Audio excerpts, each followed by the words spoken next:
ಮೈಸೂರಿನ ಚೌಕದಲ್ಲಿ ಪ್ರತಿದಿನ ಬೆಳಿಗ್ಗೆ ರವಿಯು ತನ್ನ ಮಾವಿನ ಹಣ್ಣು ಅಂಗಡಿಯನ್ನು ತೆರೆಯುತ್ತಾನೆ. ಅವನು ಮಾರುವ ಹಣ್ಣುಗಳು ತುಂಬಾ ರುಚಿಕರವಾಗಿರುತ್ತವೆ. ಮೈಸೂರು ಮಾವು, ತಾಜಾ ಆಲ್ಫಾನ್ಸೋ ಮಾವು. ಒಂದು ಸಲ ಟೇಸ್ಟ್ ಮಾಡಿ ನೋಡ್ರಿ.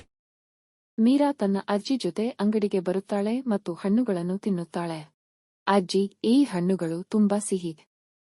ನಾನು ಇಷ್ಟು ಚೆನ್ನಾಗಿರೋ ಮಾವು ಎಂದು ತಿಂದಿಲ್ಲ ಎಂಬ ಮೀರಾ ಮಾತಿಗೆ, ಇದು ರವಿ ಪ್ರೀತಿಯಿಂದ ಬೆಳೆದ ಹಣ್ಣುಗಳೇ ಕಣಮ್ಮ ಎಂದು ಅಜ್ಜಿ ಲಕ್ಷ್ಮಿ ಹೇಳುತ್ತಾರೆ.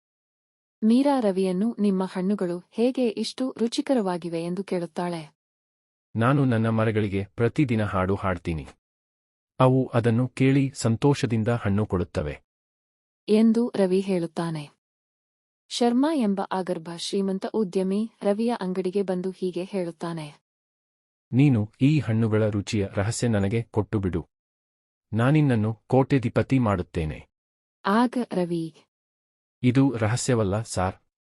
ಇದು ನನ್ನ ಪ್ರೀತಿಯ ಫಲ.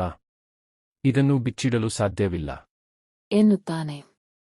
ಶರ್ಮಾ ರವಿಯ ಹಣ್ಣುಗಳನ್ನು ನಕಲು ಮಾಡಲು ಪ್ರಯತ್ನಿಸುತ್ತಾರೆ. ಆದರೆ ಅವನ ಹಣ್ಣುಗಳು ರುಚಿಯಾಗಲಿಲ್ಲ. ಹೀಗಾಗಿ ಶರ್ಮಾ ರವಿಯ ಅಂಗಡಿಗೆ ಹಾನಿ ಮಾಡಲು ಯತ್ನಿಸುತ್ತಾರೆ.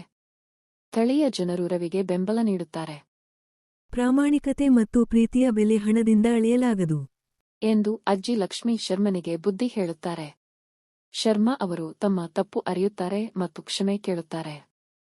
ಈ ಕಥೆಯು ಪ್ರಾಮಾಣಿಕತೆ ಹಾಗೂ ಶ್ರಮದ ಮೌಲ್ಯವನ್ನು ತಿಳಿಸುತ್ತದೆ.